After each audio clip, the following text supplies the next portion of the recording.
ఈరోజు పెడన నియోజకవర్గంలో సాతులూరు రోడ్లో వరి వేసుకున్న రైతులు తీవ్రంగా ఈ మొంతా తుఫాన్తో నష్టపోవడం జరిగింది. వాళ్ళని పలకరించడానికని ఈరోజు కాంగ్రెస్ పార్టీ తరఫున మేమందరం ఇక్కడికి రావడం జరిగింది.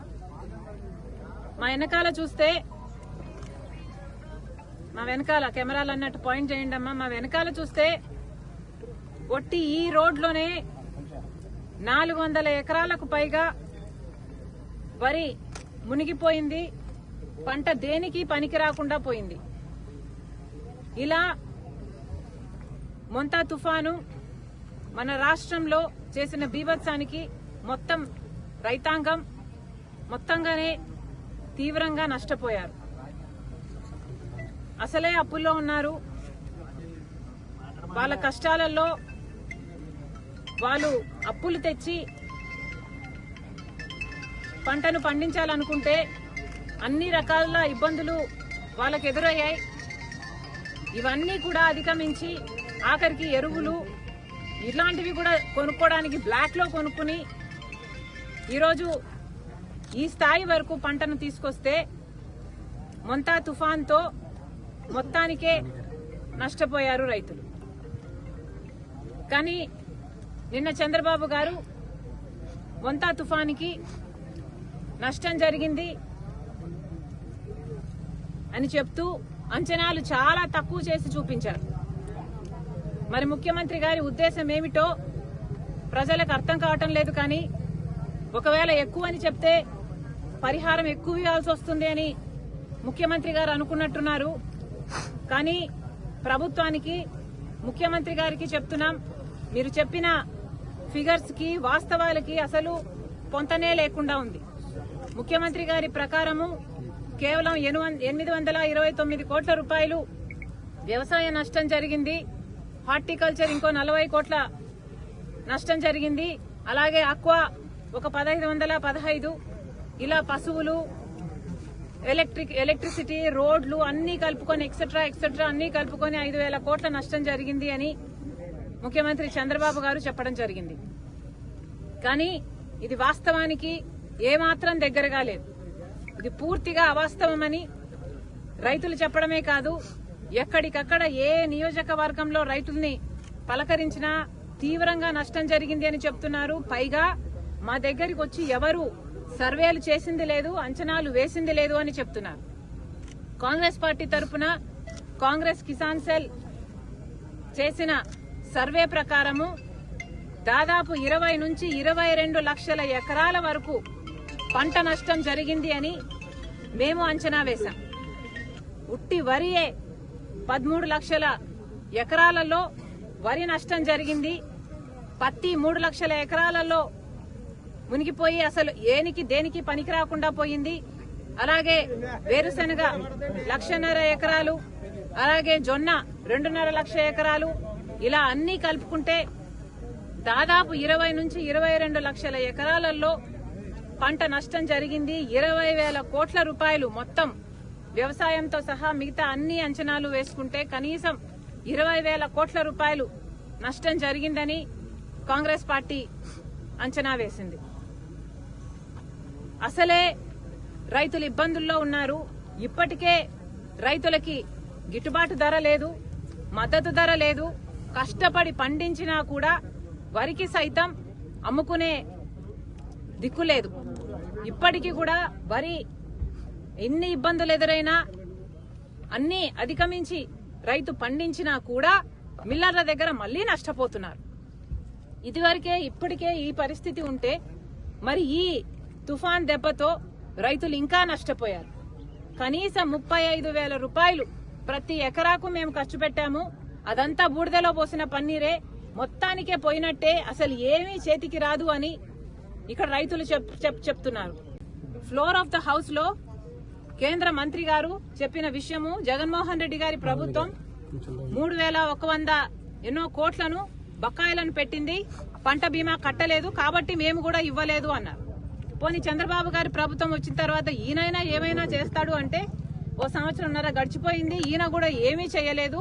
ఇప్పుడు చంద్రబాబు గారు చెప్తున్న మాట ఏమిటి అంటే రైతులు కొంచెం కడతారు, ప్రభుత్వము కేంద్రము కలిసి మిగతాది షేర్ చేసుకుంటామని చెప్తున్నారు.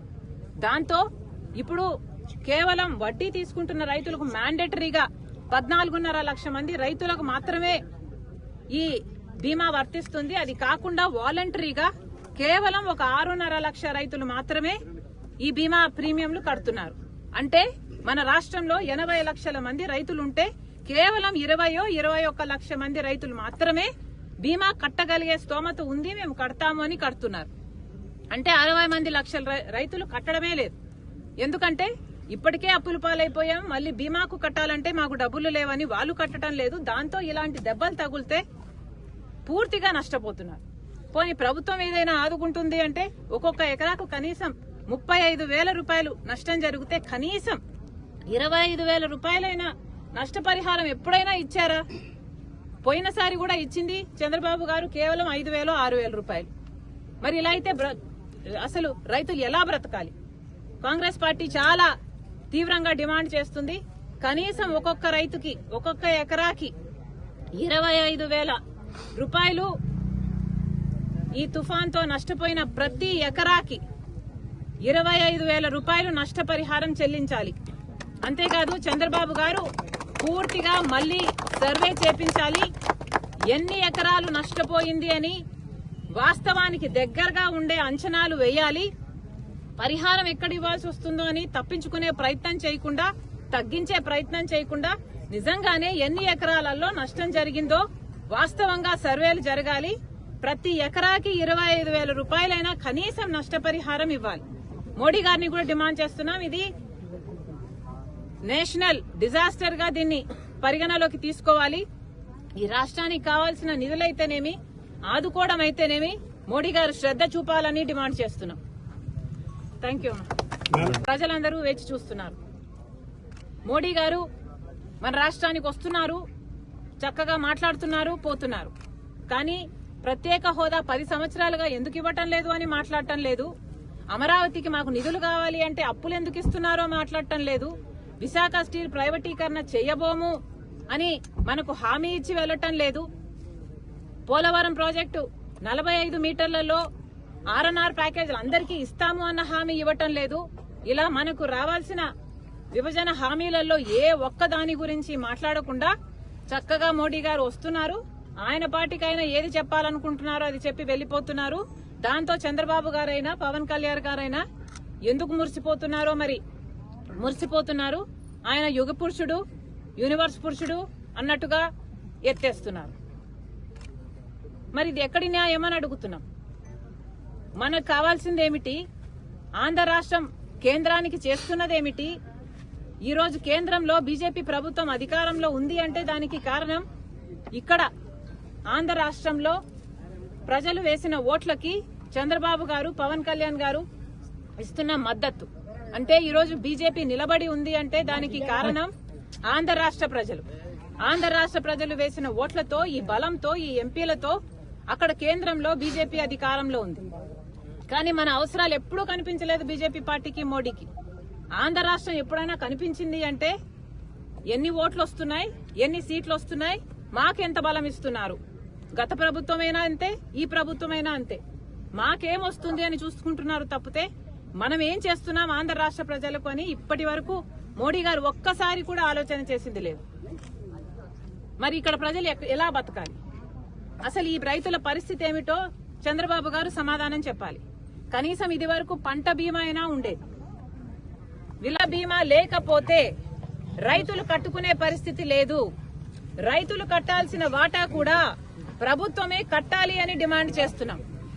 80 లక్షల మంది రైతులుంటే కేవలం 20 లక్షల మంది మాత్రమే, అది కూడా 14.5 lakhs మ్యాండేటరీగా రుణాలున్నాయి కాబట్టి కడుతున్నారు. మ్యాండేటరీగా కట్టడం కాకుండా వాలంటరీగా కట్టే రైతులు కేవలం 6 లక్షల మంది మాత్రమే. అంటే 80 లక్షల మంది రైతులుంటే వాలంటరీగా కట్టే రైతులు 6 లక్షల మంది. కనీసం 10% కూడా కట్టడం లేదు. ఎందుకంటే వాళ్ళకు స్తోమత లేదు కాబట్టి. రైతులు నిజంగానే కట్టే పరిస్థితి లేదు. రైతులు కట్టాల్సిన ప్రీమియం కూడా రాష్ట్ర ప్రభుత్వమే కట్టాలి. ఈ బీమాని పేడ్ ప్రీమియం కాకుండా ఉచిత బీమాగా రాష్ట్ర కేంద్ర ప్రభుత్వాలు దీన్ని తయారు చేయాలని చంద్రబాబు గారు దీని మీద నిజంగానే దృష్టి పెట్టి 80 లక్షల మంది రైతులందరికీ కూడా ఉచిత బీమా వర్తింపజేయాలని కాంగ్రెస్ పార్టీ డిమాండ్ చేస్తోంది. ఈ పెడన్ నియోజకవర్గంలో అక్వాకల్చర్ కూడా ఒకటి బాగా ఎక్కువ చేస్తున్నారు. అంటే ఇక్కడ వచ్చేసి 30,000. హిట్ టీవీ యాప్, ఇందులో short news, live news, entertainment shows, movies, digital magazines తో పాటు మీ జిల్లా వార్తలను కూడా ఫ్రీగా చూడొచ్చు. ఇంకెందుకు ఆలస్యం, వెంటనే హిట్ టీవీ యాప్ ని డౌన్లోడ్ చేసుకుని ఫ్రీగా ఎంటర్టైన్మెంట్ పొందండి. Hit TV app. Hit TV app, please download hit TV app. Hit TV app ని ఫ్రీగా డౌన్లోడ్ చేసుకుని ఎంజాయ్ చేయండి. మీకు నచ్చిన ఎంటర్టైన్మెంట్ కోసం హిట్ టీవీ యాప్ ని ఫ్రీగా డౌన్లోడ్ చేసుకుని ఎంజాయ్ చేయండి. హిట్ టీవీ యాప్ ని డౌన్లోడ్ చేసుకుని ఆస్వాదించండి, ఆశీర్వదించండి. ఇంతమంది సెలబ్రిటీలు హిట్ టీవీ యాప్ ని డౌన్లోడ్ చేసుకోండి అని చెప్తున్నారంటే ఎంత మంచి యాప్ ఆలోచించండి. అమెరికా అమెరికా అమెరికా అమెరికాలో చదవాలనుకునే వాళ్ళకి విశ్వసనీయమైన పేరు మన శౌర్య కన్సల్టెన్సీ. UK లో 1 year masters. UK లో 1 year masters. 2 years work permit up to 5 years visa. Contact Saurya Consultancy. Contact 89851 89851.